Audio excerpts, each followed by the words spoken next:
जितनी भी प्रेत आत्माएं थी वो सब की सब मुक्त हो गई और विमान में बैठ बैठ करके प्रभु के धाम चली गए। बोल कृष्ण कन्हैया लाल की।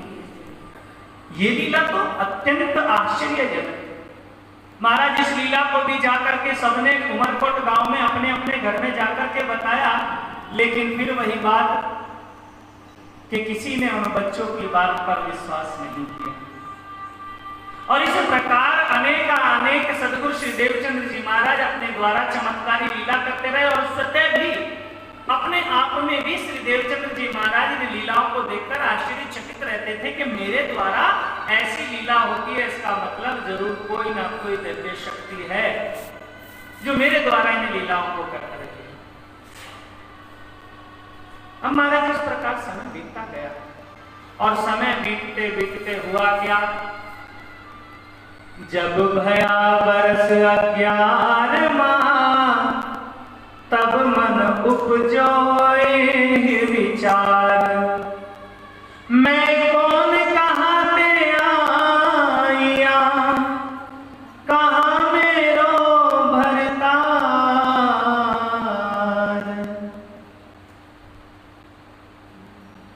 जब 5 वर्ष की अवस्था सदगुरु श्री देवचंद्र जी महाराज की, तो महाराज तब मन में कुछ संकल्प विकल्प उठने लगे, तब मन में कुछ विचार धाराएं जन्म लेने लगी और विचार आने लगे कि मैं कौन हूं, कहां से आई हूं। कब? जब बरस गया 11वां, तब जब 11 वर्ष की अवस्था, और 11 वर्ष की अवस्था में यह प्रश्न उठा कि मैं कौन हूं, कहां से आई हूं। यदि मैं आत्मा हूं तो मेरी आत्मा का मालिक, मेरी आत्मा का पति कौन है। यहां से आज 4थे दिन की लीला प्रारंभ होती है। अब तक हमने श्रवण की कौन सी लीला? पुराण में 6 दिन की लीला बताई गई, ब्रज, रास, गौरव और अब ये 4थी सदगुरु गणेश देवचंद्र जी महाराज। 4थी लीला हकीकत की लीला अब जाहिर करने के लिए सदगुरु के हृदय में ये प्रश्न उठा, मैं कौन, कहां से आई, कहां मेरा भरतार, मेरा वो आत्मा का मालिक कौन है, वो प्रियतम परमात्मा कौन है। ये मन में विचार आया तो महाराज इस मन के प्रश्न को लेकर के सदगुरु श्री देवचंद्र जी महाराज पूछते फिरे प्रदेश में, कहां है परमेश्वर, जिन किया सो कहां है सब। तो जाकर के जगह जगह परमात्मा के बारे में साधु संतों से, ब्राह्मणों से पूछते हैं। जहां कहीं भी जाते हैं हर जगह बस यही प्रश्न करते हैं कि वो परमेश्वर जिसने सारे जगत को बनाया है, जो सारे जगत को बनाता है, मिटाता है, सबके लालन पालन की व्यवस्था भी करता है, वो परमात्मा कौन है, कहां है, कहां है। महाराज ये तो बात सत्य है। ये हम और आप तो इस जगत को बनाते नहीं, या हम और आप बनाते, कौन बनाता है? कृष्ण कन्हैया लाल की। बोलो तो कौन बनाता है? परमात्मा बनाता है। यहां सबके खिलाने पिलाने की व्यवस्था कौन करता है? आपके पति करते हैं? नहीं, वो खेतों में काम भले करते हैं, लेकिन करता कौन है? वो परमेश्वर करता है। जिन सबको पैदा किया सो कहां है? सब ऊपर, जो सबकी लीला करने वाला है, जो सबको खिलाने की व्यवस्था, पिलाने की व्यवस्था, उठाने की व्यवस्था, सारी व्यवस्था जो करता है वो परमेश्वर कहां रहता है? महाराज सबकी व्यवस्था करने वाला वो परमेश्वर है। सारी दुनिया को चलाने वाला, सबका पालनहार वो एक परमात्मा ही है। कि जैसे कुछ लोग होते हैं, कुछ थोड़ा बहुत धन आ गया, थोड़ा बहुत पैसा आ गया तो अभिमान से ग्रसित हो जाते हैं और सोचते हैं, विचारते हैं क्या कि ये सब कुछ मैंने बनाया है। यहाँ जितने भी लोग खाते पीते हैं मेरे घर में, वो सब की व्यवस्था मैं करता हूं, मैं नौकरी ना करूं तो सारे भूखे मर जाएंगे, करते हैं कि नहीं? लेकिन ऐसा नहीं है। वो प्रियतम परमात्मा ही सबको संसार में भेजता है तो भेजने से पूर्व ही सबकी व्यवस्था कर देता है। जैसे एक बार एक नगर का राजा था और वो नगर का राजा अपनी प्रजा का बहुत ख्याल रखता था और बहुत ख्याल रखता था, इतना ख्याल रखता था कि सारी प्रजा उसका खूब धन्यवाद करती थी और सब जगह बड़ाई करती थी कि हमारा जैसा राजा किसी और देश में नहीं है, हमारा राजा सबसे महान है। और महाराज राजा अपनी प्रशंसा सुनकर के फूला नहीं समाया। राजा विचार करने लगा कि देखो इस पूरे देश को मैं खिला रहा हूं, सारे देश की खाने पीने की रहने की व्यवस्था मैं अकेला कर रहा हूं। महाराज पहले प्रत्येक राजाओं के कोई ना कोई कुल गुरु हुआ करते थे। राजा कोई भी कार्य करे तो पहले गुरु से संत से पूछता। तो उन राजा के जो गुरु थे, अब गुरु तो ठहरे संत और संत तो ठहरे अंतर्यामी। जान किस संत के इस राजा के हृदय में अहंकार आ गया, राजा अहंकार से ग्रसित हो गया, तो इसको इसके अहंकार को तोड़ना चाहिए। एक दिन राजा अपनी सेना के साथ में पद यात्रा करते करते कहीं जा रहे थे कि रास्ते में एक पत्थर पड़ा दिखा।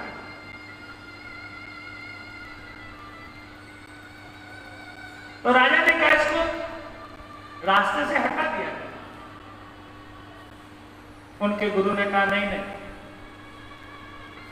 इस पत्थर को तोड़ा जाए, क्योंकि गुरु अंतर्यामी, वो इसमें कुछ लीला करना चाहते। गुरु जी के कहने से पत्थर तोड़ा गया। तो महाराज उस पत्थर से के बीच से जब पत्थर टूटा, उस पत्थर के बीच से एक मेंढक निकला। कृष्ण कन्हैया लाल की। राजा आश्चर्य में पड़ गया। राजा ने कहा गुरुजी ये क्या लीला, इस पत्थर के बीच से एक मेंढक, और वो भी जीवित। गुरुजी ने समझाया राजन, यही तो लीला मैं आपको दिखाना चाहता हूं। इस दुनिया का सृजनहार, वो पालनहार, वो परमात्मा है, और वो कहां कब किस जगह किसको प्राण दे, उसकी लीला को कोई समझ नहीं सकता। वो कहां किसके खाने का इंतजाम करे, उसको कोई समझ नहीं सकता। वो लीला करने वाला, वो पालनहार, देखो इस मेंढक को यहां भी खिला। तो कहने का भाव माता बहनों भाइयों प्यारा समझ जी, वो प्रियतम परमात्मा जो सबका मालिक है, जो सारी दुनिया का नियंता है, एकमात्र बैठा बैठा वहीं से सारी दुनिया को हैंडलिंग कर रहा है, सारी दुनिया को चला रहा है। तो सदगुरु देवचंद्र जी महाराज के मन में विचार आया कि वो प्रियतम परमात्मा जो इतने बड़े विश्व ब्रह्मांड का सृजन कर रहा है, पालन भी कर रहा है, नियंत्रण भी कर रहा है, कब किसको देना है, कब किससे लेना है, वो सारा ब्यौरा अपने हाथ में लिए बैठा है। वो परमात्मा कहाँ है? जिन सबको पैदा किया कहाँ है? वो सब ऊपर। कहाँ है वो जिसने सबको पैदा किया है? तो ये प्रश्न जाकर के साधु संतों से करते हैं, विद्वानों से करते हैं, पंडितों से करते हैं। तो महाराज सब अपने अपने मतानुसार श्री देवचंद्र जी महाराज को उत्तर देते हुए कहते हैं, कोई कहे वह घट घट है व्यापक संसार, कोई तो कहे कि बालक वो जिस परमात्मा के बारे में तू पूछता है, वो परमात्मा, ये मत पूछ कहां नहीं है, ये पूछ वो परमात्मा, ये मत पूछ कि वो परमात्मा कहां है, बल्कि ये पूछ वो कहां नहीं है। वो परमात्मा इस संसार के अण अण में, कण कण में व्याप्त है। जहां भक्त की भक्ति पुष्ट हो जाती है, वहीं से वो परमात्मा प्रकट हो जाता है। प्रमाण दे देकर के बताते हैं कि देखो भक्त प्रहलाद जो हिरण्यकशिपु का पुत्र है, और उसमें के पिता हिरण्यकशिपु ने जब प्रहलाद को मारना चाहा, लेकिन उस प्रियतम ने, उस परमात्मा ने उसको हर जगह बचा करके रखा, और अंत में हिरण्यकशिपु ने अपने पुत्र प्रहलाद से कहा कि तू जिस नारायण के ऊपर मुझसे शत्रुता कर रहा है, वो तेरा नारायण रहता कहां है? तो प्रहलाद जी ने कहा कि पिताजी ये पूछिए कि वो रहता कहां नहीं है, वो मेरा परमात्मा तो अण अण में, कण कण में, घट घट में वास करता है। हरि व्यापक सर्वत्र समाना, प्रेम के प्रकट होई मैं जानू। वो हर अण अण में, कण कण में व्याप्त है। और वैसा ही प्रहलाद के वचनों को सिद्ध करने के लिए, उस हिरण्यकशिपु को मारने के लिए, वो नारायण भगवान को हिरण्यकशिपु एक स्तंभ से ही प्रकट हो गए थे। तो आचार्य गण को ब्राह्मण, वो संत कहते हैं कि बालक को कहे वह घट घट है व्यापक संसार। कोई कहता है वो घट घट में है, कोई कहता है वो संसार में हर एक वस्तु में समान रूप से व्यापक है। तो सदगुरु देवचंद्र जी महाराज ने मन में विचार किया कि यदि ये संत कहते हैं परमात्मा हर जगह अण अण में, कण कण में है, तो फिर तो उसको मिलना या उसको पाना कोई ज्यादा बड़ी बात नहीं है। इसका मतलब वो मेरे साथ साथ भी है, वो इन संसार के अण अण में, कण कण में विराजमान है, तो वो हर जगह है। तब जानिया वह निकट यही ग्रहों में सार। तो सदगुरु देवचंद जी महाराज कहते हैं तब तो मैंने जान लिया कि वो कहीं निकट ही है, उसको पाना कोई ज्यादा बड़ी बात नहीं है। तो ये बात विचार करके अब एक गांव में पिंगल श्याम का मंदिर था, जिस मंदिर की बहुत बड़ी मान्यता है। और उस मंदिर में एक पिंगल श्याम की मूर्त पर सदगुरु श्री देवचंद्र जी महाराज विश्वास करके वहां रोजाना मंदिर में आते, और मंदिर में आकर के एक पहर यानी के 3 घंटे तक उस पिंगल श्याम मंदिर की परिक्रमा करते थे। परमात्मा कृष्ण की उस मूर्ति की परिक्रमा करते थे। ए देहुरा कहां रहे तामे मूरत पिंगल श्याम, आगे यहाँ विराजते दे प्रदक्षिणा उस धाम। रोजाना अपने घर से प्रातः उठते, ब्रह्म मुहूर्त में उठ करके ले लोटा घर से चले, दंत धावन के काज शुद्ध आकार करके फिरे, आवे नमन में नाच। सुबह सुबह उठ जाते हैं, हाथ में लोटा लेकर के नित्य क्रिया से निवृत्त होकर के नहा करके, स्नान करके और धोती लपेट करके शरीर पर, और चल देते हैं मंदिर में एक वैराग्य जैसा रूप लेकर, और जाकर के वहां पर नित्य प्रदक्षिणा देने, एक पहर तक वहां नित्य प्रदक्षिणा देते। और एक पहर 3 घंटे का होता। कितने घंटे का? 3 घंटे का। यहाँ पर कुछ बहनें, कुछ माताएं बैठी हैं जो आती है मंदिर में 108 परिक्रमा देती है। आपको पता होगा 108 परिक्रमा देने में ये क्या हो जाता है? कृष्ण का नहीं ना लेगी होता है कि नहीं?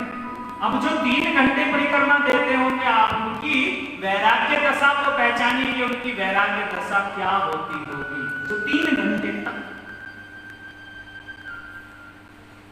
नित्य प्रातः उठते ही रोजाना जाकर के परिक्रमा करते हैं। और एक खास बात क्या है? आवे न मन में लाज। मन में किसी भी प्रकार का कोई भी डर नहीं, लाज यानी शर्म नहीं। आजकल क्या करते हैं महाराज? बुरे काम करने में तो शर्म आती नहीं, गंदे काम करने में तो शर्म आती नहीं। हाँ, माथे पे तिलक लगाना पड़ जाए तो शर्म आती, हाथ में माला सुमरनी लेकर के सुमिरन करना चाहे तो शर्म आती है। लोग क्या कहेंगे? मैं सुबह सुबह नहा धो करके तिलक लगा करके मंदिर में जाकर परिक्रमा करूंगा तो लोग क्या कहेंगे? मैं गुरु जी को अपने घर पर बुला करके सेवा करूंगा तो क्या कहेंगे? मैं वहां पर मंदिर में जाकर के झाड़ू पोछा करूंगी तो लोग क्या कहेंगे? शर्म आती है, लाज आती है, लेकिन देवचंद्र जी महाराज को लाज नहीं। और महाराज कुछ लोग तो होते हैं कि मन में चाहते हैं, करना तो चाहते हैं, लेकिन इस दुनिया के डर से कर नहीं पाते हैं। कृष्ण कन्हैया चाहते तो हैं, लेकिन देखकर दुनिया की हालत को, दुनिया की दशा को, दुनिया के शब्दों को विचार करके कर नहीं पाते। किसी संत ने कहा कि सबसे बड़ा रोग क्या कहेंगे लोग, दुनिया में सबसे बड़ा रोग यदि कोई है तो वो यही है कि हमारे मन में विचार चलता रहता कि मैं ये काम करूंगा, मैं मंदिर में ये सेवा करूंगा, तो क्या कहेंगे लोग। देख, घर के काम का छोड़ करके या मंदिर में सेवा करती है या करता है, पूरे दिन मंदिर में पड़ा रहता। अरे दुनिया कहे सो कहे, दुनिया चले सो चले, आप कहने दो। आप अपने काम पर, अपने धनी की मौज पर मस्त रहो। दुनिया का काम कहना है। आप यहां नहीं आओगे, घर में रहोगे तो कहेंगे देखो ऐसा नहीं लगे, मंदिर कभी जाता ही नहीं। मंदिर में आने लगोगे तो कहोगे घर में रहता नहीं, मंदिर में रहता है। वो ना तो इधर जीने देंगे और ना उधर जीने। जैसे एक हम जैसा कोई बाबा बन गया, और बाबा बन जाने के बाद भ्रमण करता करता तन पर कोई कपड़ा नहीं, कोई आभूषण नहीं, किसी भी प्रकार का, बिल्कुल बैठा नहीं, और गांव में एक नदी के किनारे थक गया तो आराम सोचा जल भी है, आराम करने के बाद स्नान भी कर लेंगे, पेड़ की छाया भी है, पेड़ की छाया के नीचे आराम भी मिल जाएगा, आराम करने के बाद स्नान भी हो जाएगा, फिर आगे बढ़ेंगे। तो उस संत ने क्या किया कि एक पेड़ के नीचे अपने ये कोनी का तकिया बना करके ले गए। अब गांव की कुछ पनिहारी जल भरने के लिए आई नदी का, तो जल भरते हुए कुछ थी एक दो ऐसी जिसको बोले बिना रहा नहीं जाता, तो कह दिया देखो महात्मा बन गया लेकिन तकिया नहीं छूटा, महात्मा बन गया लेकिन तकिए की आदत नहीं गई। उसने सोचा भाई ये भी बड़ी विडंबना है। उसने सुनकर के वो तकिया हटा लिया, अपना सर पत्थर पे रख लिया, पत्थर का सिरहाना बना लिया। अब हमारा दूसरी ने कहा देखो देखो, भले ही चाहे पत्थर का सिरहाना लगाया हो लेकिन लगा जरूर रखा है। कृष्ण कन्हैया लाल की। अब महाराज सर को कहां ले जाए बेचारा है? तो संत ने सबकी बात छोड़ करके अपनी मौज में मस्त रहा। तो कहने का भाव माता बहन भाइयों, सबसे बड़ा रोग क्या कहेंगे लोग। यदि आप लोगों की बात सुन करके डर जाओगे, यदि आप दुनिया की बात सुन करके रुक जाओगे, तो वो तो ना इधर रहने देंगे और ना उधर ही रहने देंगे।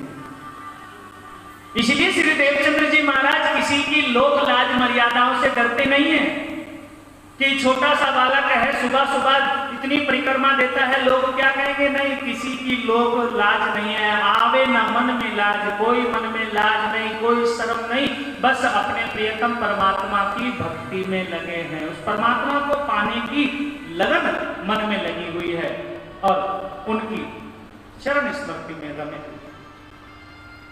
3-3 घंटे तक, एक पहर तक परिक्रमा करते रहते हो। ये जरूरी नहीं कि खाली परिक्रमा की तो मन से वैराग्य खत्म हो गया, नहीं, पूरा दिन उनके मन में यही चिंतन चलता रहता है। पूरे दिन उनके अंदर बस परमात्मा को पाने की लगन लगी रहती है, पूरे दिन। फिर दंडवत करें, मेहनत करें अति जोड़, और उसके बाद में दंडवत प्रणाम करते हैं। उस देश में साधु संत आवत नहीं कोई, जल कसनी को देख के काहू ने आवन हुई। अब महाराज जब परिक्रमा करते हैं, दंडवत करते हैं, अपनी भक्ति अपने तरीके से करते हैं, लेकिन परमात्मा के बारे में कुछ चर्चा सुननी हो, परमात्मा की लीलाओं की, परमात्मा के गुण की, परमात्मा के धाम की कुछ चर्चा जानने की उत्कंठा मन में होती हो, तो वो उत्कंठा कभी पूरी होती नहीं है। क्यों?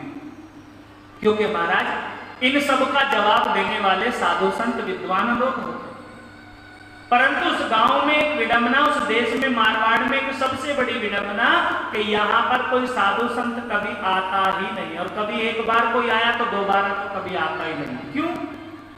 क्योंकि साधु संतों को सबसे महत्वपूर्ण यदि कुछ वस्तु है तो वो है जल। और उस देश में जल की बहुत बड़ी कसनी, बहुत बड़ी कमी, इसलिए जल का अभाव देख करके कोई साधु संत वहां आता नहीं है, ना कोई साधु संत कथा चर्चा करते हैं। तो जल कसनी को देख के काहू न आवन हुई, किसी भी साधु संत का आना नहीं होता और यहाँ पर कोई चर्चा, कोई कथा होती नहीं है। और इधर सदगुरु देवचंद्र जी महाराज के मन में कथा चर्चा श्रवण करने की बड़ी उत्कंठा रहती है, परमात्मा को जानने की बड़ी उत्कंठा रहती है। तब एक बार परमात्मा की लीला हुई, कृपा हुई कि उन परमात्मा की कृपा से इनके पिताश्री राजा के यहाँ पर व्यापार करते थे, घोड़ों का व्यापार। और राजा के लिए घोड़े खरीदने के लिए मतु मेहता कभी कभी देश प्रदेश जाते रहते थे। तो अब की बार क्या हुआ, पुत्र 11 वर्ष के तो हैं, पुत्र का वैराग्य इतना बड़ा है कि हमेशा बस मंदिर में लगे रहते। तो एक बार मतु मेहता ने सोचा कि क्यों ना इसको मैं अपने साथ ले जाऊं, कहीं घूमेगा फिरेगा तो थोड़ा वैराग्य कम होगा, इसका मन भी बढ़ जाएगा। तो अब की बार मतु मेहता कच्छ में घोड़ों का व्यापार करने के उद्देश्य से जा रहे थे। तो सदगुरु देवचंद्र जी महाराज को अपने साथ ले गए। और जैसे ही सदगुरु श्री देवचंद्र जी महाराज पिताजी के साथ में यहाँ कच्छ में आए, तो यहाँ कच्छ में आते ही तो इनका हृदय गदगद हो गया।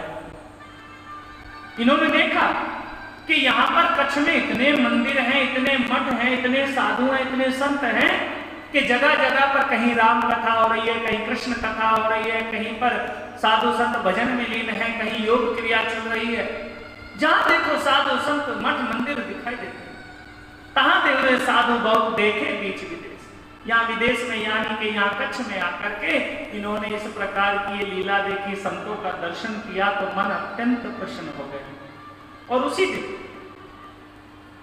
मन में विचार आया कि यदि मैं यहां पर इनके बीच कुछ दिन रह जाऊं तो मुझे वो परमात्मा अवश्य मिल सकता है, मुझे परमात्मा की अनुभूति, परमात्मा का दर्शन यहां पर अवश्य रह सकता है। जैसी खोज अपने गांव में करता हूं, जितनी कसनी, जितनी मेहनत, जितनी भक्ति मैं अपने वहां पर करता हूं, यदि वही कसनी, वही भक्ति यहां पर करूं तो वो परमात्मा अवश्य मुझे प्राप्त हो जाएंगे। ऐसी मन में धारणा याद कर ली। कुछ दिनों के बाद पिताजी के साथ पुनः अपने घर गए, लेकिन महाराज घर गए लेकिन मन यहीं कच्छ में पड़ा रहा, उन्हीं साधु संतों में पड़ा रहा। और यहां तो घर में रहते भी हैं तो घर वालों से, दुनिया वालों से कोई मतलब नहीं, किसी से कोई भी किसी भी प्रकार का कोई संबंध नहीं, क्योंकि मन में वैराग्य इतना प्रगाढ़ है कि ना तो माता अच्छी लगती है, ना पिताजी अच्छे लगते, ना यार रिश्तेदार अच्छे लगते, ना गांव के मित्र अच्छे लगते।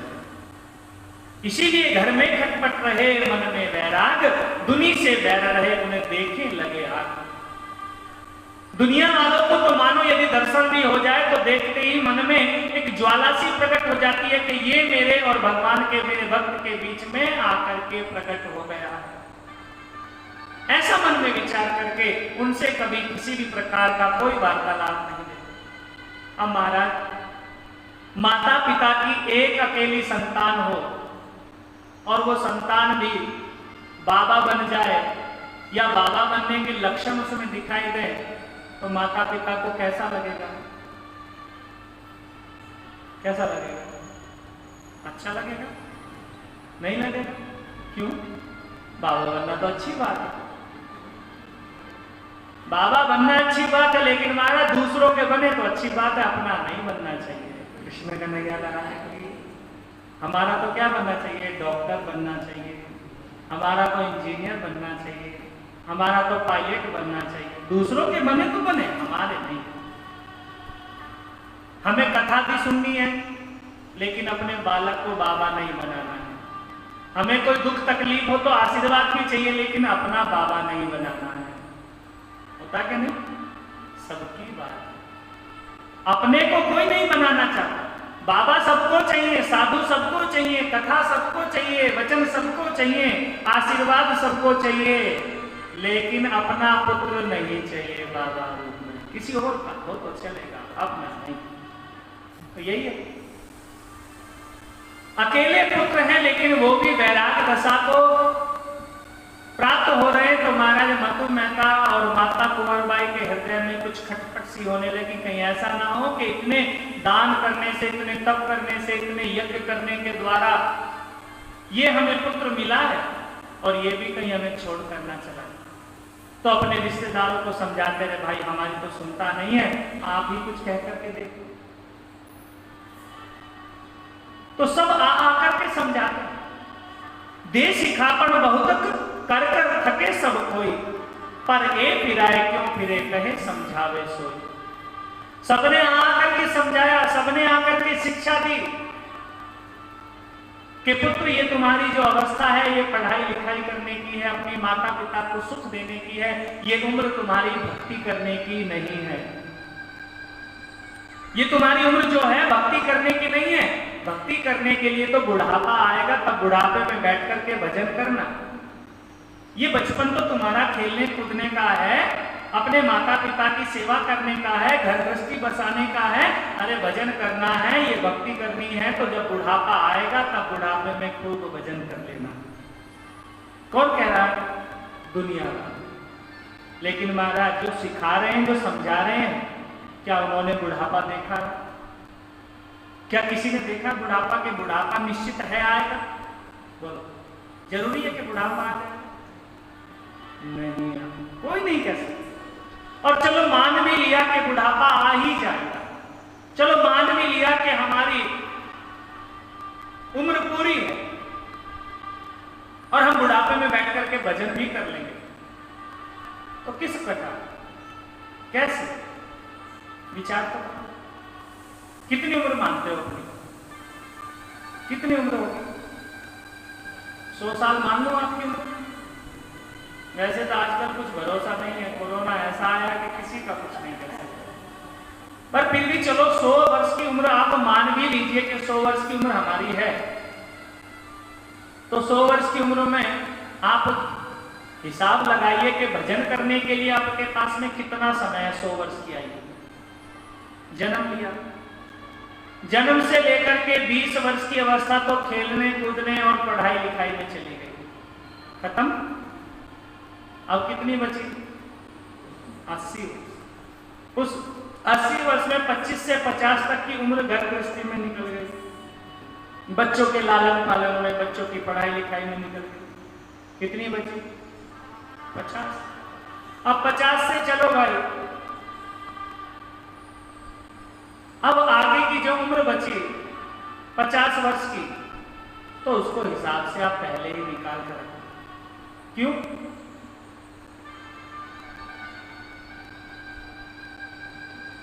क्योंकि कहा गया कि 100 वर्षों की उम्र भी हो तो आधी खा गई रातें। कितनी बची? कितनी बची? 50। अब उस 50 वर्ष में भी कुछ बचपन, कुछ खाए बुढ़ापा और बाकी खा गई बातें। बचा क्या? कुछ भी तो नहीं। तो फिर जो कहते हैं कि भजन करना बुढ़ापे का काम है, तो वो बुढ़ापा देखा किसने है? इसीलिए कहा किसी ने, भजन कर मस्त जवानी में बुढ़ापा किसने देखा। वो भजन करना हो, सुमिरन करना हो, प्रियतम को याद करना हो, तो जवानी में याद करो, बचपन में याद करो। बुढ़ापे के भरोसे मत बैठो। बुढ़ापे में कौन भजन कर पाए? और किसने बुढ़ापा देखा? और चलो बुढ़ापा आ भी गया माताओं बहनों भाइयों, तो बुढ़ापे में कहीं भजन होता? अरे अपने आप को तो संभाल नहीं पाते, भजन कर पाएंगे? नहीं कर पाएंगे। इसलिए कहा कि जिंदगी जब तक रहेगी फुर्सत ना होगी काम से, कुछ समय ऐसा निकालो प्रेम कर लो श्याम से। बोलो कृष्ण कन्हैया। इसलिए समय निकाल करके जीवन के हर एक पल से पल निकाल करके प्रियतम से प्रेम करना चाहिए, परमात्मा से प्रेम करना चाहिए, उनकी भक्ति करनी चाहिए, उनकी सेवा करनी चाहिए। तो इसी प्रकार देवचंद्र जी महाराज को आकर के परिवार के रिश्तेदार, गांव के लोग सब समझा रहे हैं, लेकिन ये किसी की समझते नहीं है। अपने धनी का जो वैराग मन में है, अपने प्रीतम से मिलने की जो आग मन में लगी है, उसी में जलकर अपने प्रीतम को याद करते रहते हैं। लागी लगन मत तोड़ना, लागी लगन मत तोड़ना, पिया जी मेरी लागी लगन मत तोड़ना, पिया जी मेरी लागी लगन मत तोड़ना, लागी लगन मत तोड़ना, लागी लगन मत तोड़ना, पिया जी मेरी लागी लगन मत तोड़ना, पिया जी मेरी लागी लगन मत तोड़ना, धनी जी मेरी लागी लगन मत तोड़ना, धनी जी मेरी लागी लगन मत तोड़ना।